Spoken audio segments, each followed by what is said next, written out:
Yeah, what's up, everybody? Welcome to the Left Fresh podcast. Welcome to this another Thursday edition.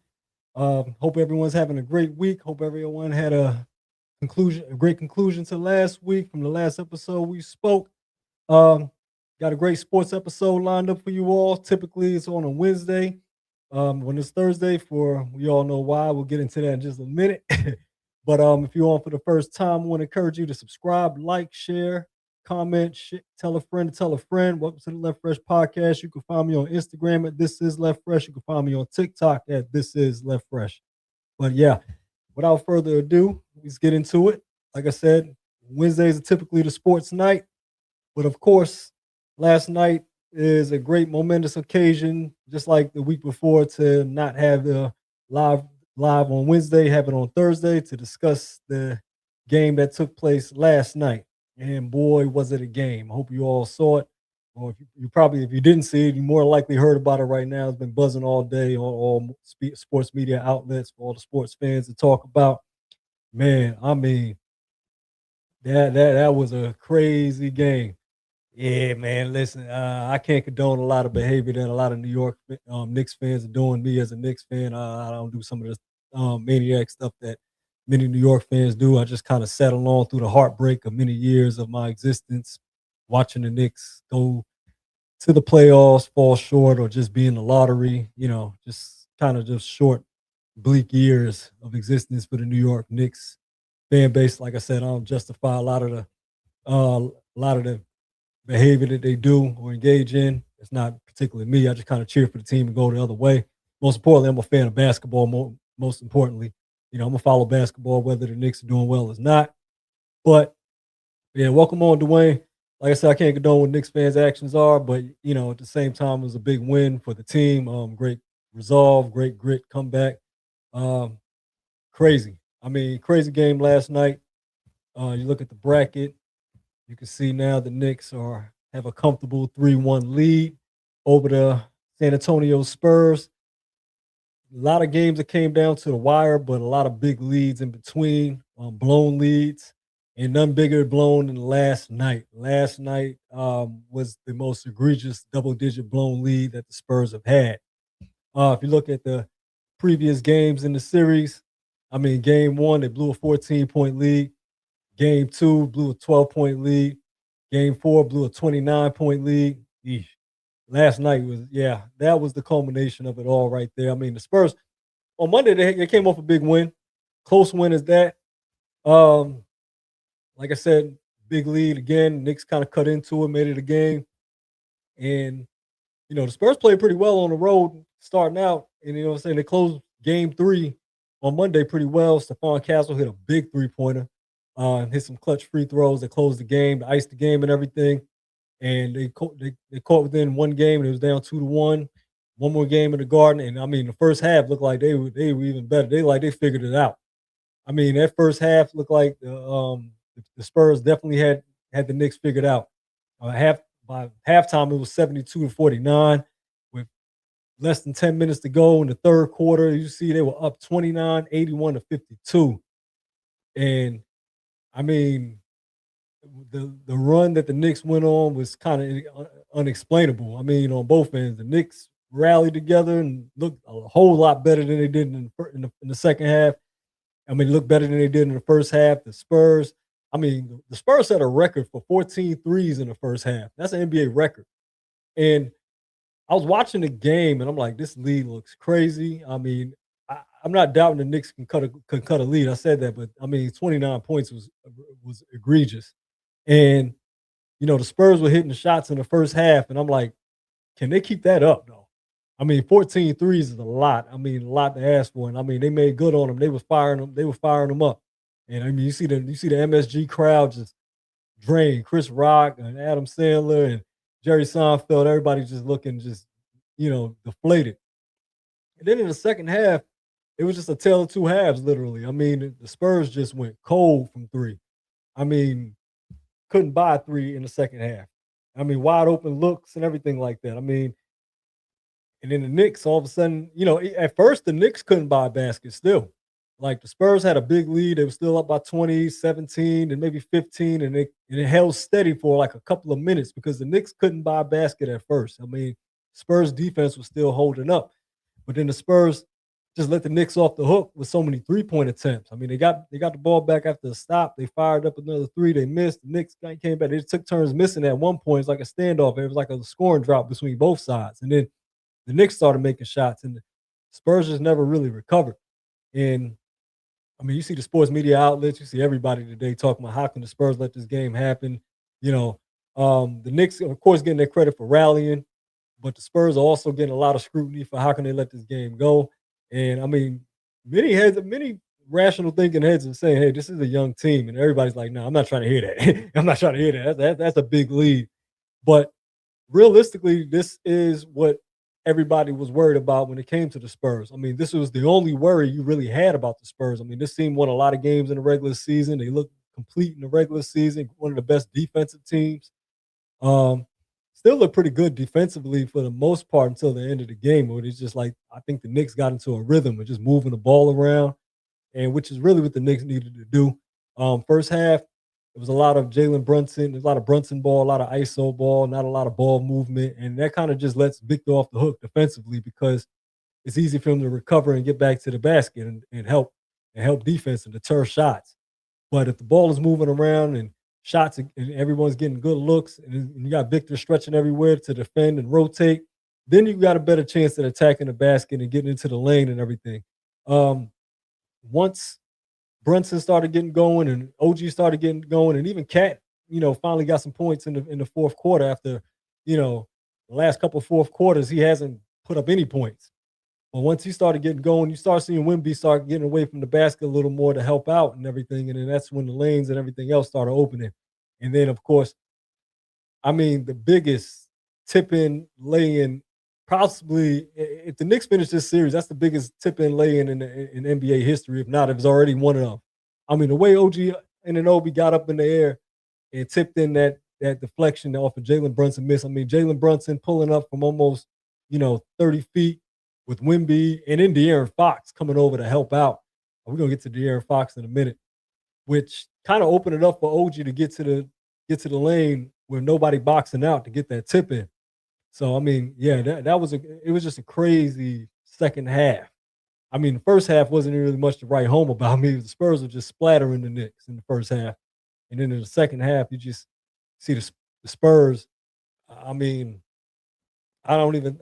I mean, the amount of points they scored in the first. I mean, it was 81. It was 81 points. I mean, you see the final score. I mean, they only scored 20 points in only 26. I mean, only 25 points in from the third quarter into the end of the game. You know, that's living and dying by the three. I mean, I get it. In the first half, those threes were them threes were dropping. Those threes were dropping, and I mean, they almost couldn't miss. But it's like you got to have the awareness to know that kind of rhythm doesn't stay with you the whole entire game, especially if they're not falling. You got to get some easy baskets. You got to run some clock out, and you got to get some stops. San Antonio, like I said, if all else fails, they still got a defense that can keep them back into the game. But once the Knicks started rallying and hitting threes and everything like that, it was like that great defense couldn't do anything. The offense couldn't get it turned around. Yeah, but a lot of scrutiny going on with, like I said, a lot of praise for the Knicks, OGA and Anunoby. You look at the box score, um, finished with 33 points. He was 7 of 9 from three. That was critical for the Knicks. The Knicks definitely needed that because Jalen Brunson tried to get it going by himself. You see, he finished with 36 points. Had a huge second half.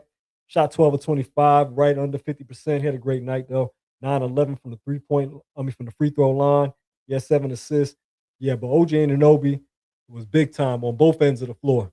Got a critical block on De'Aaron Fox, trying to get that last basket. That while they were up by one to try to stretch the score to three. Everybody saying De'Aaron Fox should have ran the clock out. Everybody saying De'Aaron Fox should have ran the clock out, and I mean I agree.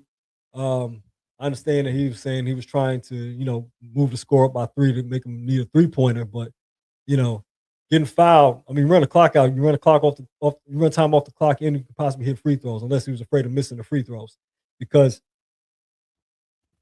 superstar Victor Wembanyama. Now He had a pretty good night statistically if you look at the box score, right? He finished with 24 points, 13 rebounds, 3 block shots, but he was 9 of 25 shooting from the field. That's 36% as a big man. 2 for 8 for 3. Um, and then you see Dylan Harper, he was 8 for 12 and finished with 21 points. That's another, if the Spurs lose this series, that's another point that a lot of scrutiny is going to go on Coach Mitch Johnson about rationing the minutes between. And I get it. De'Aaron Fox is a veteran, and Dylan Harper is a rookie. But De'Aaron Fox has been proven well beyond. Dylan Harper has been playing well beyond his years. The Knicks really have no answer. Had no answer for him. 8 for 12, 3 for 6 from three. Especially in the first half. A lot of the times that the Spurs are getting up these big leads on us is because Dylan Harper gets going and the Knicks really have no answer for him. He's scoring on pretty much everybody. Anybody you put on him, Dylan Harper is highly skilled. And even in the third quarter, he was still hitting buckets. He was still getting baskets. But, I guess De'Aaron Fox, veteran that, and the Spurs traded for him, another veteran star level player to get them over the top. But it proved to be costly because like De'Aaron Fox had a pretty bad second half. I was just putting it lightly. He finished the game with 4 turnovers. Those turnovers that he made late in the game, critical. Cost them now, you can't say one player cost a team a 29-point lead, but when you really needed to preserve the league and you really needed your veteran to keep the game steady and keep everything, keep everything steady and everything, De'Aaron Fox kind of made things worse. Bad shot selection, quick shots early in the shot clock, turnovers. Like I said, he only had 7 assists and he had 4 turnovers. You know, that ratio right there is not going to get it done in the NBA playoffs as a veteran, especially when your team is losing footing on a very, very big lead and it's evaporating quickly. And where was the timeouts? As a rival, cheering my team on, I'm just looking like, wow, the Spurs have not called a timeout. They're really just going to play through this run. The lead is bleeding. You know what I mean? But yeah, I'm still kind of in shock. I know. Let me know how y'all feel about it. But yeah, I'm definitely, it's definitely a surreal feeling. And the Knicks just one game away from winning their first NBA championship in over 50 years. Um, I'm in shock. I'm ecstatic. I'm elated that the Knicks pulled it out and they got a 3-1 lead, but that's 3 games. It's not 4 games. In the words of the late Kobe Bryant, job's not done. Then yeah. And to the point of organized chaos, welcome. Yeah, Knicks need to close it out and stop playing. Yeah. Yeah. And you say stop playing. And I get it, but Spurs are actually pretty good. The problem is that they're a young team, and a lot of people are still kind of holding on to the idea that the Knicks are just fool's gold and everything like that. I'm like, yeah. I can see it. In the regular season, like I said, the Knicks didn't look impressive enough. They didn't look like a championship team in the regular season. They look like they're just hot right now. And the way the Knicks have been coming back from these leads that look almost insurmountable, you would say, that's fool's gold. But coming back from insurmountable leads and winning these games and being up 3-1 tells me that experience is really biting the Spurs. And that's what everybody feared leading up to this series, but the Spurs kind of defied it, right? The Spurs, they made it out the first round, they made it past Minnesota, they even made it through the conference finals, a grueling game 7 series against the reigning champs. So I can understand everybody kind of going away from the inexperience, worries. You know what I mean? Everybody's not worried about experience anymore once they made it to this point after they beat the reigning champs. But it's rearing its ugly head at the worst possible time. They're going against a team that's very experienced at this point. The Knicks have had a couple playoff runs, all of them landed in heartbreak and shortcomings. They've been through a couple 7-game series. They've come back from 20-point leads. The Knicks have done this for the past 2 seasons now. I believe they have the most 20-point comebacks in the last 2 playoff runs. And, look at last year with the Eastern Conference champion last year, the Indiana Pacers. You thought you had them down, and then Tyrese Halliburton goes on a run, and the Pacers start hitting shots and everything. I feel that the Knicks are not quite the same, but very similar to that Indiana Pacers team that went on a run last season. Um, you got a scorer that's absolutely clutch, point guard. You got a big man that's a veteran. Carl Anthony Towns. You got wings. The difference is, I think, OG Anunoby. He is starting to step up and become that X factor. And I was worried about him in the course of the playoffs because of the hamstring injury that he had. Um, Hamstring looked just fine on that tip in lay-in last night. I mean, he got up over everyone and perfectly tipped it in. I mean, perfectly. I mean, Madison Square Garden never roared so loud. um, yeah, but the Knicks definitely look like they got a perfect storm of parts. Um, when you look at a lot of talk about who should be the Finals MVP, a lot of talk now today. I mean, many up to this point would have said Brunson, maybe a debate between Brunson and Cat. After this game, a lot of talk about OG Anunoby should be the Finals MVP. I think it's another game to figure out. If the Knicks close them out in 5, um, we'll see who's the shining star in that game. But I mean, yeah, that's kind of the point I was alluding to up into this run. Is that up throughout this run is that the Knicks are at their best when Jalen Brunson is he's still the best player, but not overly used. And with less usage, you see the rest of the Knicks getting going. OG got going, 33 points alongside Jalen's 36. Big difference. That's a big difference. A lot of us were waiting. I think a lot was waiting for Cat to step up, give us a game sort of like games 1 and 2.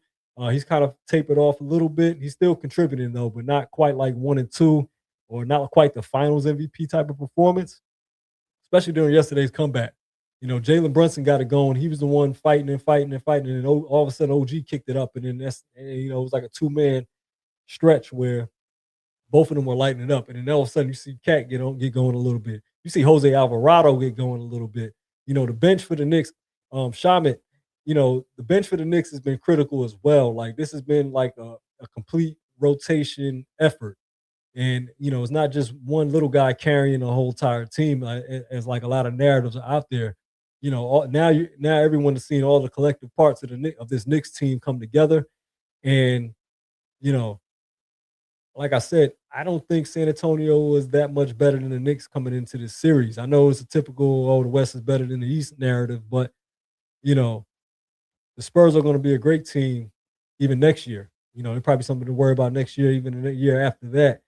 But they still have their deficiencies offensively, and I mean it showed itself in a course of a half. In just the second half, the offensive deficiencies showed up, and it starts with their best player, Victor Wembanyama. Like I said, a player that can do pretty much anything that he wants on the court, in a positionless position era. But what the Spurs actually need is for him to excel, particularly around the low post, the easy baskets. Uh, 24 points. Yeah, when he's on, he's on. That shot can get going. He can get to the basket, use that length to get some easy baskets. But other than that, the next step to his game is finding simplicity in his offensive IQ, offensive awareness. Uh, he lets defenses off the hook a lot for that height, for that length, for that shooting. Um, and that shooting is really good from long range. I think the touch around the basket is what actually needs work. Like I said, he was working with Elijah Wan and Kevin Garnett in the offseason. Probably called him up for another session and a couple more sessions, particularly around the basket, maybe a couple turnaround post moves, anything.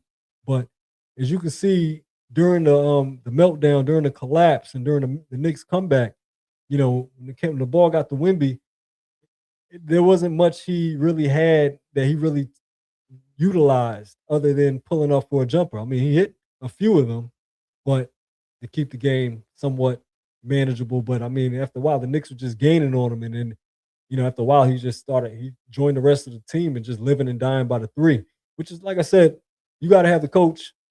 Mitch Johnson got to call everybody and just settle them down and everything. To get a little too hyper with all the jumpers and everything like that, living and dying by the three, especially when you have a big lead and you're not getting much stops. But yeah, the Knicks are officially one game away from their first NBA championship in 53 years. The San Antonio Spurs, I feel like this is this is typically the NBA is typically a baby step league. Um, Teams don't just become usually great overnight. However, San Antonio kind of jumped the course a little bit. They're a little bit ahead of the trajectory. Like I said, getting past the Thunder. Many thought that they wouldn't get past the Thunder. Jalen Williams, a little banged up, hobbled from the hamstring injury. Chet Holmgren disappearing when they needed him the most. Those factors kind of played in the Spurs getting ahead. And, a lot of people kind of look past the Knicks.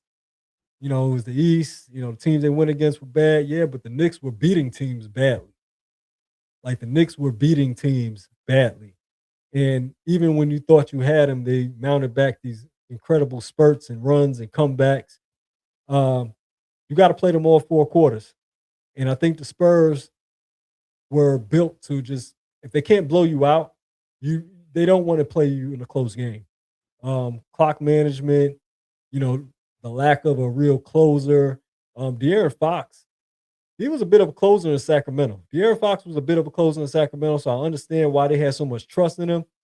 However, we also got to take in fact, and I'm not making excuses for De'Aaron Fox because he was out there, but at the same time, he was hurting early in the playoffs this year. He missed the game. He missed a few games and getting the first round. I'm not quite sure if he's 100%, but he's playing in the NBA Finals because he wants to win a ring. However, he's been kind of off and on, and I know they want to rely on him for that veteran presence, but without him being at 100%, and also he's a 28-year-old guard. He's still pretty young. He's not quite 30, but he's a guard that really relied on speed and athleticism, and it feels like he's kind of lost the step.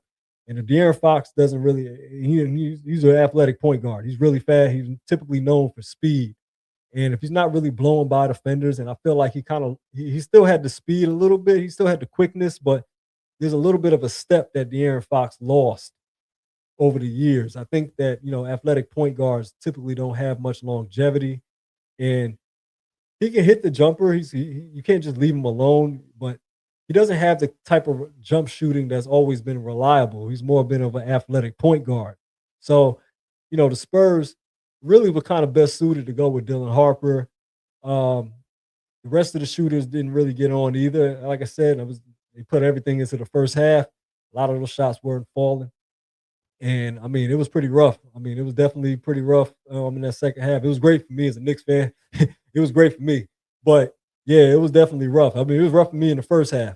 I'll be honest, as a Knicks fan, it was like, listen, they got like, let me show you that halftime lead again. Okay, it was 9 minutes left in the third quarter, and the Knicks were down 39. I mean, the Knicks had about maybe 4 more minutes before you start thinking about preparations for game 5 and just 2-2. But, you know, the Spurs kept missing shots at that point, and the Knicks were missing shots as well. And then eventually the Knicks caught on, and the Spurs never did. So, yeah, moving on into San Antonio. A lot of people, what's your predictions? You can let me know how you feel about how you think game 5 is going to turn out.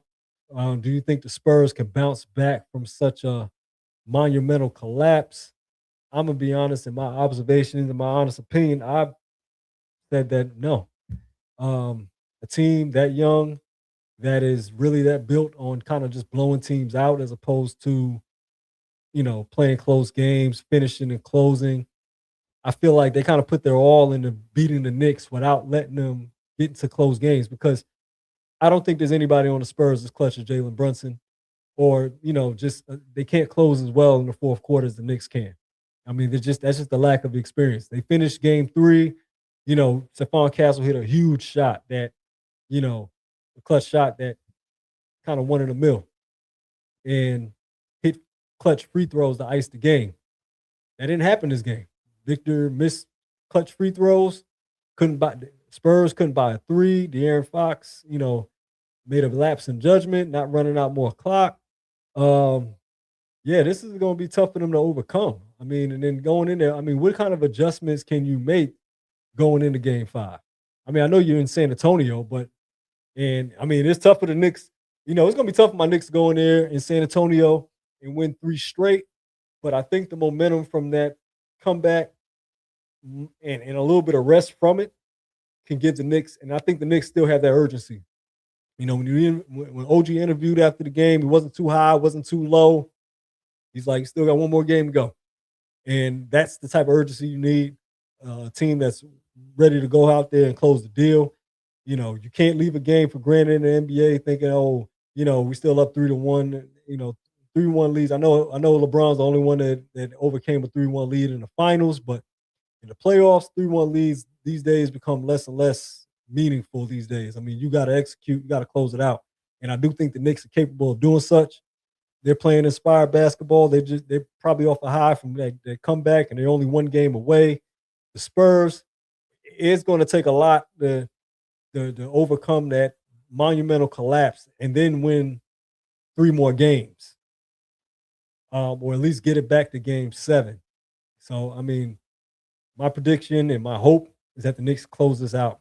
And I know this, and I say this with hesitation because as a Knicks fan, you saw so much playoff misfortune over the years, from Michael Jordan to Tim Hardaway and Warren with the Heat, making a finals run, losing to Elijah Wan, losing to Duncan. I mean, the Knicks lost to some of the greatest big men in NBA history. And right now, honestly, Wemby's still on a trajectory to being one of the greatest big men in history. So here we are running to him again, but we may have caught him at a good time. We may have caught the Spurs at a good time in a growth process. Hopefully we can close it out, and hopefully we can close it out expeditiously. I mean, no delay. Let's get rid of them. Game 5. Save the celebration. Save the celebration on the floor in Game 6. Hopefully we don't need a Game 6. Hopefully we can actually, execute. We don't have to overcome a big deficit and everything like that. We got the formula down. Hopefully we can just go out there and just completely just execute. And that will be the culmination of a lifelong prophecy that I've never seen the Knicks actually closing the deal and winning an NBA championship. I think it'd be great for the city. Hopefully it will reduce the amount of crime a little bit, or a little bit of vagrancy out there, and Knicks fans can keep their composure a little bit too. I mean, I'm as big of a Knicks fan as anybody else, but I can't condone all the craziness out in the streets and everything like that. But be prepared. I hope New York City's on watch, because one way or the other, the Knicks fans are going to act completely nuts. It's the finals. Like I said, season's culminating to an end. After that, I'm looking forward to an NBA draft, off season, and everything. Hopefully, I can go into the off season as a fan of a Knicks team holding a David O'Brien trophy, and Knicks can finally close the deal. But yeah, if you all just jumping on, I want to encourage you all to subscribe, like, comment, share. If you haven't already, those who are regulars and we appreciate you. Welcome to the Left Fresh Podcast, Thursday edition. Like I said, big 29-point comeback win for the Knicks last night. Hope everyone watched it or seen highlights from it. NBA season is winding down. It's coming down to a great finish, one of the best finishes in years, one of the best playoff games. Definitely up there in the mix now at this point, especially in the 2020s. This past game, Game 4, was probably one of the best 2020s NBA games, let alone finals games, anything like that. I mean, this was clearly one of the best finishes, comebacks ever. But yeah, moving on. Like I said, subscribe, like, share, tell a friend to tell a friend. About to switch gears. Got a little bit of NFL offseason talk before I get into my last topic for the night. NFL, like I said, NFL draft's behind us. Training camp, trades been made. Last week, I talked to you all about the blockbuster Myles Garrett trade to LA, to the Rams. AJ Brown going to the Patriots. This one here is about a player that's actually staying put, a legendary player that's staying put. Of course, we all know him best, Patrick Mahomes, one of the greatest quarterbacks of the modern era and ever. Breaking news just yesterday that he and the Kansas City Chiefs have agreed to a new contract extension for $504 million over the next 8 seasons through 2033, making him the first contract in NFL history that valued more than $500 million. This deal adds 2 more years to the 6 years remaining on his contract and pushes his average salary to $64 million per year. So they restructured it to give their legendary quarterback a little bit more as they retool the roster around him and try to get the Chiefs back in a playoff or championship contention. Patrick Mahomes ahead of his schedule for his ACL tear recovery, expected to be back by training camp, looking like he's ready for a revenge season, kind of like an Adrian Peterson type of tour. So, the whole expectation of Patrick Mahomes not being on the roster, not being in the lineup for the first couple of games of the season, wondering what Kansas City is going to do. Those issues are not worried, are no longer worried as far as Patrick Mahomes. But yeah, won't be surprised if they stay where they at. Yeah, exactly, exactly. But Patrick Mahomes, that need is concerned. That concern is handled, of course. Patrick Mahomes was already still had 6 years remaining, so he has two more. So he's going to be there for a while. But now the next step is retooling a roster that has aged and pretty much eroded around him, and putting new parts in place to retool for another possible run down the line. That run down the line is not in my deck of cards being anywhere this season or maybe even next season. Travis Kelsey is pretty much on his last leg. Chris Jones pretty much on his last leg. Trent McDuffie got traded. Now Kansas City has some draft picks that, GM Leach does a pretty good job of drafting, getting young players and everything. The question is, can they gel and come together around Mahomes quick enough for them to get back into contention as soon as this season? Probably not. I think the Chargers, we know the Chargers in the postseason. We know they're questionable in the postseason, but they're pretty good in the regular season. The Broncos, I think the Broncos are going to be pretty tough again. Uh, Made a big trade for Jalen Waddle in the offseason to get Bo Nix another weapon. The Raiders, I don't think the Raiders are anything to worry about. But yeah, there's two teams in that division that can pose a threat for Kansas City in the regular season. So that can be tough for them to get into a wild card spot. So I think this season might be possibly another rough one for Mahomes and the Chiefs and Andy Reid, which could possibly lead to another draft high on the top of the board. I do think 2 years from now, this season after this one, the Chiefs can actually make some noise again. They will have rookies from this season getting a little more mature. If they hit on more draft picks next season, I mean, they're pretty much going to have to build through the draft. Not much cap space that you can really put around Patrick. Not too much stars you can put around Patrick Mahomes in free agency. You can possibly pick up some veterans. I heard a lot of talk in the offseason about Tyreek Hill coming back to the Chiefs. I don't think Tyreek Hill is going to be much of a difference maker at this point in his career, coming off an injury at this age. He's one of those receivers, kind of undersized. If he's not the fastest receiver on the field, I'm not sure, how much service can he bring back to the Chiefs, who sorely need receiving weapons. Rashee Rice facing facing the suspension.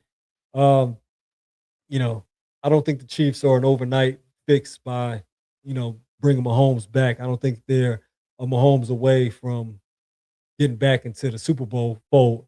They're a playoff contender as long as they got Mahomes, and that remains to be seen even in the regular season. Like I said, offensive line, that's a worry.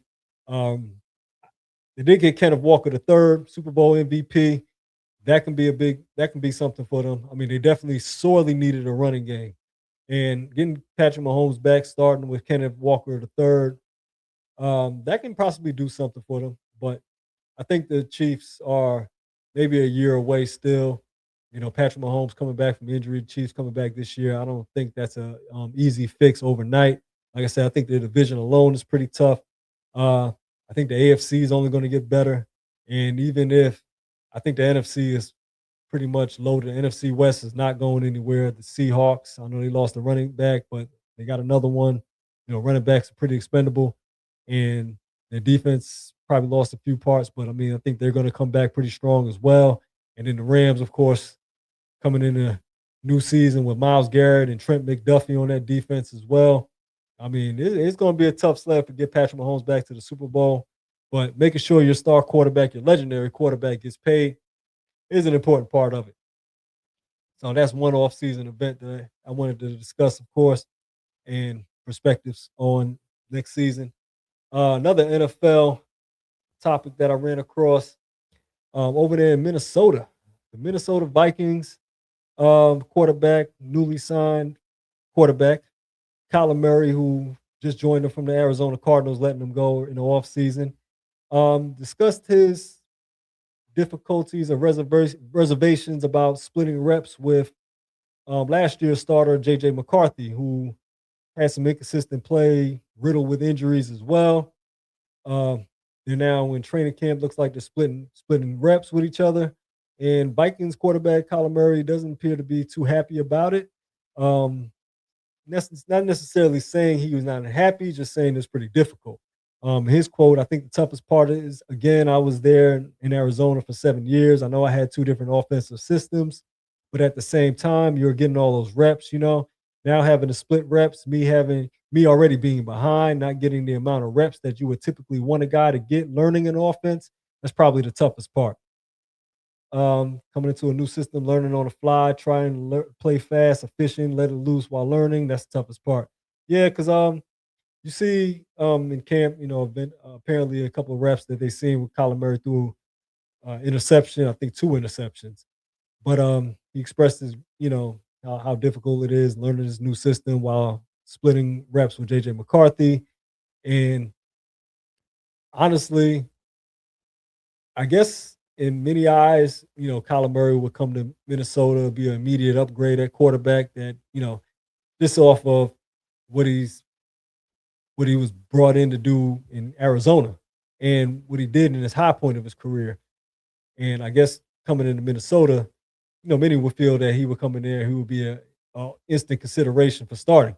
And I think he is. I mean, he's splitting reps. I mean, there's obviously still a consideration, but it doesn't look like it's that cut and dry. The position just isn't handed to him. I mean, yeah, JJ McCarthy is still a consideration. And, you know, just using another team as an example, looking at Atlanta, Michael Penix, Tua Tagovailoa was signed from Miami this offseason as well. And it's kind of like you almost thinking it's the same situation. They're pretty much splitting reps in training camp. I don't think anybody that was signed to a 1-year deal, a temporary deal, is brought in as the permanent solution. So, you know, it's kind of show and prove in both situations with Kyler Murray and Tua. You know, your team's giving up on you. They signed you to court, they signed you to big extensions, and they moved on from you. They gave up on you. Just because another team is pretty much desperate for a quarterback or willing to try something different at quarterback doesn't mean you're guaranteed the position. And especially if you only see a handful of reps and they're not looking good, yeah, they're going to consider splitting those reps. I don't think that, you can go into training camp, struggle as a newly signed quarterback and say, well, you're still better than the quarterback solution we have now. No, another team didn't want you either. A team that was struggling, a team that's really going into next season, still not knowing what their quarterback situation is. Arizona still doesn't know who their quarterback is. I mean, they're even looking at Carson Beck. They're still in, like, I think, in limbo with Jacoby Brissett, who's been a career backup. They rather have Jacoby Brissett and Carson Beck than have a big contract for Kyler Murray. You know, I mean, I think everybody, well, not everybody, is probably looking at the situation and saying, Kyler, listen, this is show and prove. This is a show and prove for Kyler Murray. It's a show and prove for Tua Tagovailoa.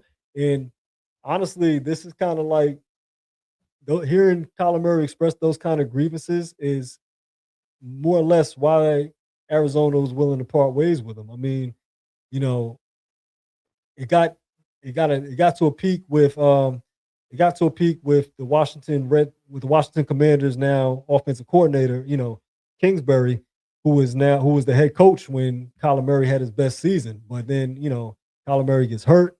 And that's another thing. Kyler Murray off an ACL tear, he's still pretty mobile. He still has a little bit of escapability, but he still doesn't have, he doesn't have the burst that he once had. You know what I mean? You're coming off an ACL tear. And that escapability that came with smaller quarterbacks is not really being masked anymore. Like, once you get a little up there in age, that escapability as a smaller quarterback isn't really as there as it once was. You're seeing over a bigger offensive line. You got to actually make the throws. And Kevin McConnell, he's a quarterback coach. You know what I mean? He's like, he's really a script on script coach. He's not really with the on script play. You know what I mean? So Kyler Murray's gonna have to play on script. That's kind of really what the issue is as well. You don't really have the improv, abilities that you once had. And on top of that, you're not in a system where you can really just improv on the fly. You got to get rid of the ball quickly and efficiently. And one player I'm thinking about, sadly, in the middle of this is Justin Jefferson. Justin Jefferson is desperately hoping that he can have a quarterback this year.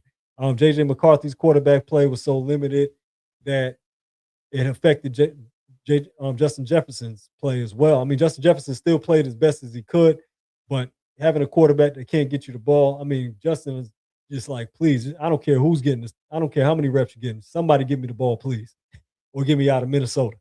So, yeah, Minnesota, desperate situation here. You moved on from Sam Darnold. He goes on to win the Super Bowl. Your rookie quarterback that you wanted to move on with may or may not be the future, and your temporary solution may not be the fix either. Um, this is a team, a couple episodes ago, I talked about that 2027 quarterback draft. Depending on how this season goes for Minnesota, this can be another team along with the Jets, along with the Cardinals.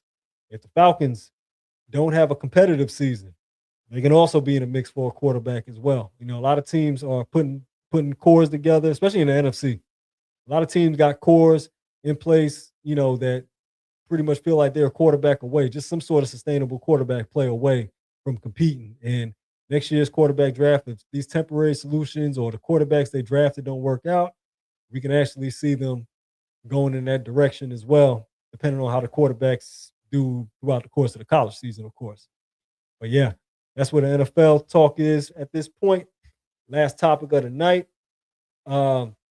This one here is for the wrestling fans, pro wrestling fans, particularly those in the nostalgic pro wrestling fans, if any. I know the modern wrestling fan audience is still there, but usually in a lot of circles, nostalgic pro wrestling is still more talked about, just as talked about as modern day pro wrestling. And this is possibly one of the best times to have that good old talk about nostalgic pro wrestling. Like I said, if you grew up in my time, you grew up in that, your 80s baby, you watched pro wrestling in the 90s. And, a little before our time was pretty much designated as the golden era of pro wrestling. And depending on who you're asking, particularly the older crowd, the older than us crowd. But our crowd was definitely the mid 90s, late 90s, maybe a little bit of that 2000s as well. And, that time right there kind of just was that second peak, because I think that, even though it was before my time, that 80s peak of wrestling, that 80s wrestling was top tier as well.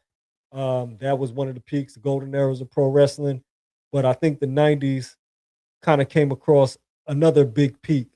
And that time right there and there was a pivotal events that led up to it. It wasn't just like one signature event. It was a bunch of pivotal events that led up to it, but it was one key event that led up to it that changed the course of pro wrestling at that time period, and even pretty much going further into the future from there.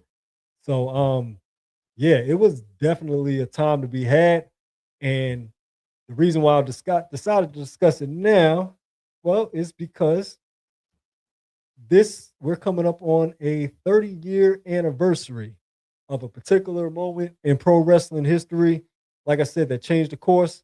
If you all remember, we all grew up on either WWF, which is now known as WWE, lost that infamous lawsuit to the World Wildlife Federation, I believe.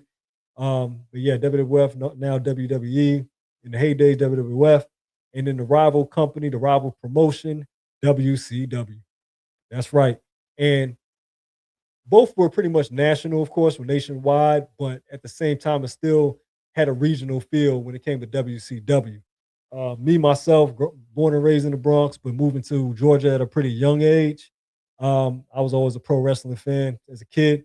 WWF was pretty much what I knew when I grew up on the East Coast, up north. Moving down south, that was my exposure to WCW, Turner Broadcasting, Ted Turner having all the super stations, TNT, TBS.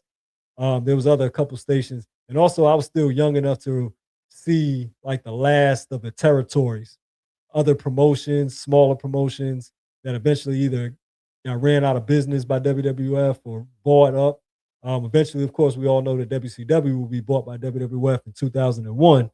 But there was a time, particularly in the late 80s, where WCW formerly bought out NWA. Um, was a real threat to WWF. When WWF, took off in the in the mid '80s with Hulk Hogan and everything in the golden era, they pretty much ran all the territories out of business. I mean, they didn't just compete with them. I mean, they flattened them. I mean, completely ran them out of business. And NWA, Mid South Wrestling, all these other different promotions, became small potatoes, and WWF was rising to all new heights. I mean, nationally, almost internationally. Hulk Hogan they had merchandise, they had pay-per-views, they were buying up all the slots on TV. Every WWF was pretty much everywhere at that point. And, you know, by that point, you see, you started seeing a shift a little bit though, because it was the 80s were behind us. And we got into the 90s. And in the 90s, you started seeing more of a shift. Like, when what was selling in WWF was starting to make a change. And number one, Hulk Hogan was getting up there in age. Hulkamania was pretty much coming to an end. And, there was kind of like that generational shift going into the 90s. And it was a rough period for WWF though. And it was pretty rough for WCW too, because WCW, they had talent, they had Sting, they had Ric Flair, but it was still pretty much regional, was still trying to get out the mud, where WWF was kind of flying high at that point, really high. And by that point, WWF was kind of almost at a where to go from here, but down. And like I said, Hulk Hogan was a transitional period where, and then also you also had the steroid controversy as well. WWF was on trial for steroids. Vince McMahon, a lot of things happened in the early '90s that kind of dampened the popularity of WWF drastically. It just started, the popularity of WWF just started dropping, and then the failure to push new stars and everything like that. WWF was kind of, like I said, going into a generational shift and trying to push new stars, and was kind of just floundering. I mean, Hulk Hogan, Macho Man, all the wrestlers from the 80s were kind of moving on, and you're kind of moving forward. You had The Undertaker that was becoming a new star. Bret Hart was becoming a new star. Yes, Shawn Michaels starting to get ready to emerge, but the rest of the roster was starting to thin out.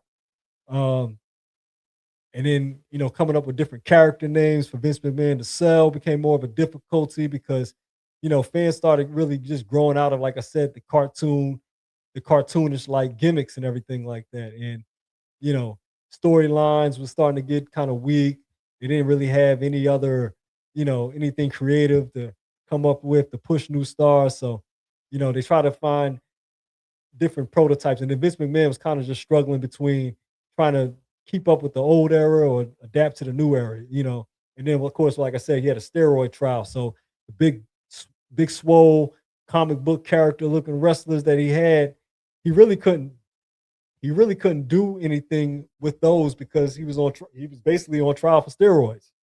So he really couldn't push out like another Hulk Hogan run. Hulk Hogan was also transitioning into movies. And Macho Man, these stars are becoming older. Yeah, Undertaker standing out in this pic. Yeah, that's kind of what stands out. You see Bret Hart holding the WWF title, and you see the Undertaker as the new star, the Phenom. You see all the other guys that these were characters that really nobody was really pretty much buying into at that point. But the Undertaker was one. Like, yeah, WWF had them one with the Undertaker, but Bret Hart, the crowd was still getting used to them. They weren't really going to pull in the casual fans just yet. Like I said, they didn't really have a way of Hogan to pass the torch to anyone because Hogan kind of just abruptly left to do movies. Macho Man, it was kind of like creative difficulties with whether he was going to be a wrestler or not. Ric Flair came over to WWF for a brief run and then went right back to WCW. And that kind of leads into back to where WCW goes because, like I said, WWF was coming off a high in the 80s, going into a low in the 90s. WWF, WCW, on the other hand, was changing companies. Like I said, Ted Turner brought the company, brought in different people to try to run the company. They had a high turnover of different players at the top. Front office changed quite often in WCW. If you look at WCW's talent, they also had talent as well. Quite a bit of wrestling superstars went back and forth between WCW and WWF. You see Sting, that was the franchise player for WCW. He didn't. He stayed true to WCW until the end. Did not even after even after WWF acquired WCW, he didn't come over right away. First off, he still was under contract with Tom Warner, as opposed to WCW. But yeah, Sting was a franchise player. He was the young star in WCW. You look over, you don't see Ric Flair pictured, but you look over in the top left, you see Paul Lee Dangerously, Arn Anderson, a member of the Four Horsemen, Bobby Eaton. These are different characters in WCW that came over from NWA, other promotions. You see Ravishing Rick Rude, who came over from WWF as well. He had a great run in WWF as the Intercontinental Champion, but he couldn't get past the mid card, couldn't really put the title on him, couldn't really get past Hulk Hogan throughout Hulk Hogan's 4 years as the champion, didn't drop the title. Cactus Jack, Mick Foley, he would end up defecting over to WWF at some point as well. Vader as well, but these are a roster, early WCW roster. That's a shot of them right there. That were a great roster, but WCW just didn't have the creative and the booking. All due respect, rest in peace, Dusty Rhodes, Ole Anderson. Those are old time wrestlers who had good vision, but the execution of some of that, the budgeting and resources, WCW was just an unfinished product at that point. Like I said, they had the roster from NWA days, but transitioning to WCW, they got something going, but the problem was it was trying to duplicate kind of what Vince McMahon was doing, and that wasn't working. So, in actuality, you had two companies in the mid '90s that were both floundering. Like I said, WWF was kind of wondering where to go from there after Hogan. WCW had the talent, couldn't put it together, couldn't get the angles, couldn't get the storyline correct. And one thing that WCW did that was a pivotal turning point, they signed Hulk Hogan. Hulk Hogan, after parting ways with WWF finally wanted to move forward from Hulk Hogan in 1993. He goes on to sign with WCW in, I believe, 1994.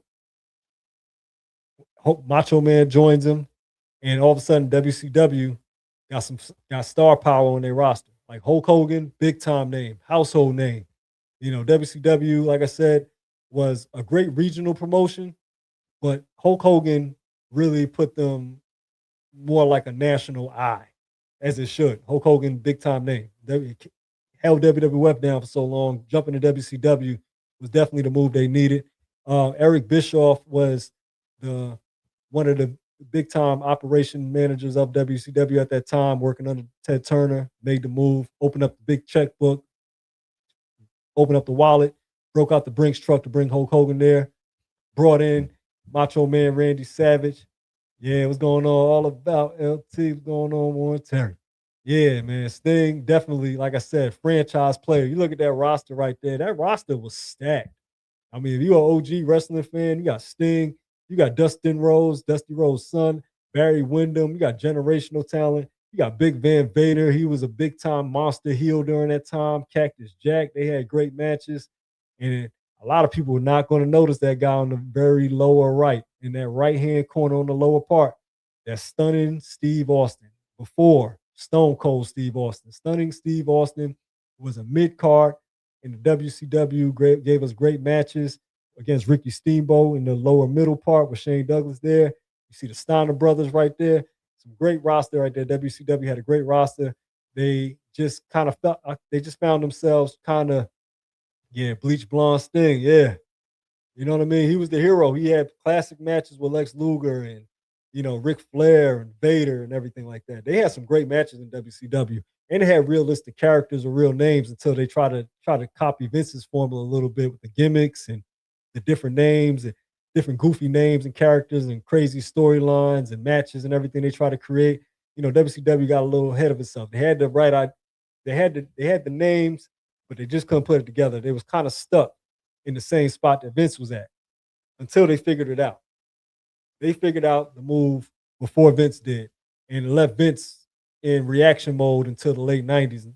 You know, this is the point where WCW really started to do the one thing that they boast about, that Eric Bischoff, who ran WCW during his heyday, boasts about to this day: 86 weeks ahead of WWF in the Monday night ratings. And it all started with this one pivotal episode of Monday Nitro in 1996, May 27th.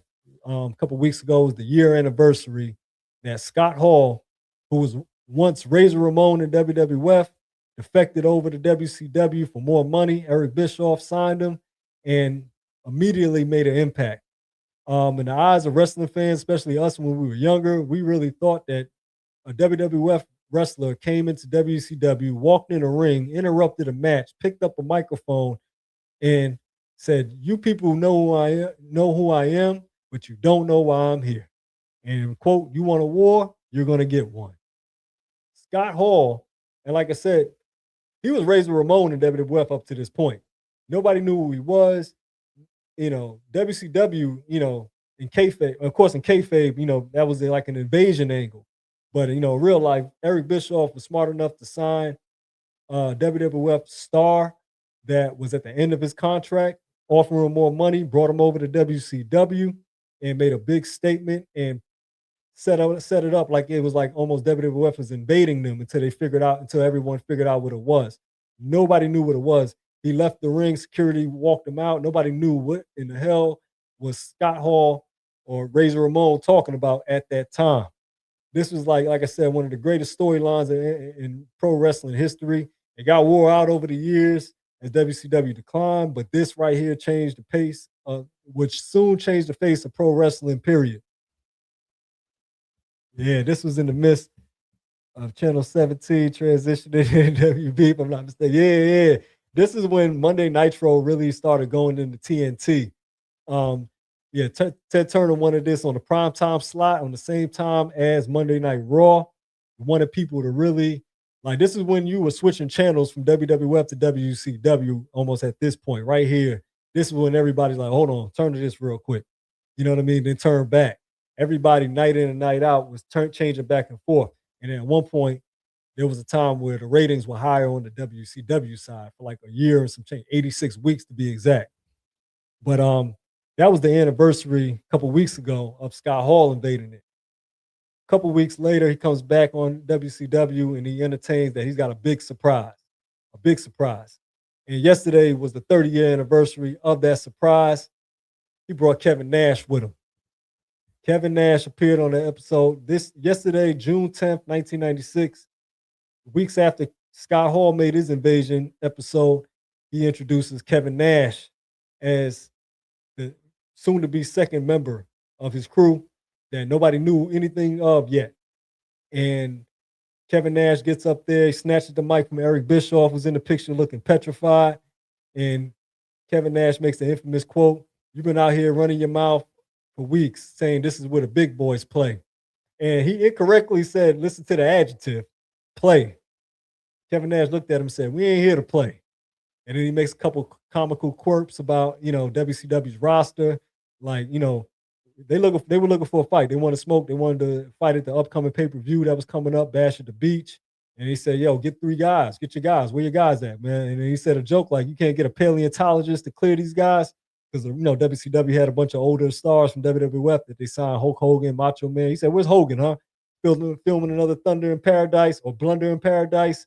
Where's Macho Man doing another Slim Jim commercial?" He was just, the script was actually pretty good. Like, I haven't seen Mike skills like this in years. And I mean, they really talked it up. And of course, they had the big surprise waiting at the Bash at the Beach. And if you didn't know, I'll tell you now, I mean, there's no spoilers since it's been, 30 years since. It's going to come up in July. They're going to entertain this and have the trailer for who's the mystery guy that's going to join Kevin Nash and Scott Hall. And it turns out being Hulk Hogan, where Hulk Hogan turns out to be the All-American hero for so many years that we all knew. And he would end up becoming a heel or a bad guy, and for those who are casual to wrestling, and they would end up forming the NWO, which became a movement that transcended wrestling. People who were casual to wrestling knew who the NWO were. Became a movement. T-shirts, merchandise sold everywhere. I mean, it took pro wrestling by storm, and that angle pretty much catapulted WCW over WWF in the ratings for the first time, and it would be like one of the scariest times ever in WWF history. WWF was on the verge of pretty much bankruptcy. Like I said, Hulk Hogan left. Your new stars weren't drawing the same thing as Hogan. You had a steroid trial. Your like I said, you don't know where to turn from here, and then your rival that you weren't worried about became something to be extremely worried about. And throughout the course of 1996, 30 years ago, WCW will become an increasing threat. And I will be here to talk to you more about it. But before I go, I just want to show you this little pic of the different eras of pro wrestling. See that golden era with Hulk Hogan, Andre the Giant, Macho Man, Ultimate Warrior, even Ric Flair in WCW. You got the new generation with Bret Hart, Razor Ramon, Kevin Nash, Scott Hall, Shawn Michaels, Undertaker, and then it leads into that Attitude Era. See, that golden era was at the end. That transition era was that new generation era. Everything's kind of declining, yet trying to keep going, but it was leading into something good, come to find out, which would explode into that Attitude Era, which is possibly debatably with the golden era as which one is the better era. You got Kane, got Undertaker, Undertaker was still in the Attitude Era, but you had Kane, Mankind, Stone Cold Steve Austin, The Rock, Triple H.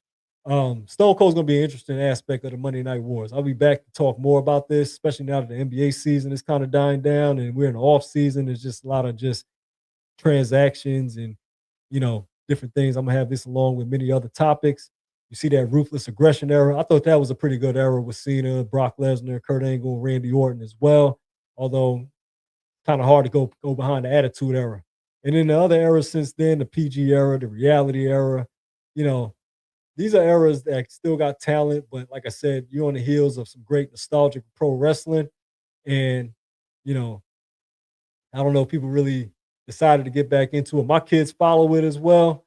My kids follow it, so I kind of keep up with it still just to see where it's going. I like seeing some of the second and third generation wrestlers as well. Some of these legendary wrestlers got nieces, nephews, and grandkids wrestling in here. Yeah, Goldberg. Yeah, that Goldberg period was top tier.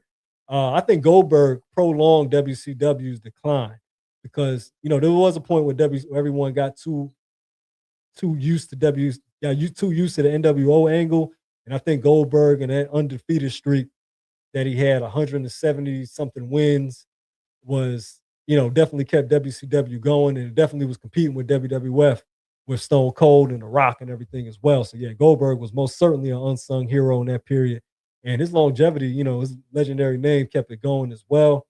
Definitely, the streak and everything like that definitely kept it going. And then, but yeah, you see Roman Reigns, third generation, second or third generation wrestler. His father, a member of the Wild Samoans, distant relative of The Rock. Rest in peace, Bray Wyatt. Long wrestling family. See a lot of young next generation wrestlers who were second generation wrestlers. Their fathers were wrestlers, great athletes. I still see some of these events. It's just, I think the storytelling and the creative is something for everyone to get used to. And then it's really, really commercial now that the ESPN is kind of taking over, has kind of working with it as well. So, you see a lot of the wrestling communities losing some of its love for it a little bit, but still going, still keeping it going. And like I said, got some great nostalgic to come back to. There's definitely gonna be some more part twos and more revisiting of the nostalgic era. Like I said, it's gonna be a part two NWO, WCW versus WCW, WWF versus WCW. Monday Night Wars will continue on the Left Fresh podcast. But that's my time for the evening. All hope you all have a great week and a great weekend. Yeah, the golden era and the attitude era is definitely one of the best eras. Definitely. Yeah, definitely. But I hope you all have a great weekend. Saturday is game 5 of the NBA Finals. So the hip hop episode, I'm gonna have to push that back until the week after. So it's gonna be next week, next Saturday at 10 o'clock. I got some great topics lined up for you all. I'll keep you all posted about that. I'll also be back next hopefully next Wednesday. The NBA Finals will be wrapping up, and I'll be celebrating the Knicks' first win in my lifetime. So, wish me luck. But everybody mad about the Knicks, stay salty, my friends. But y'all have a great weekend. Left Fresh Podcast. You can find me on Instagram at This Is Left Fresh. You can find me on TikTok at This Is Left Fresh. I'll be having content on my pages as well. I have more content on the YouTube page as well, the Left Fresh Podcast. You can find me there as well. You can interact, you can engage with me. I'll be there. You all have a great night. It's the Left Fresh Podcast signing out.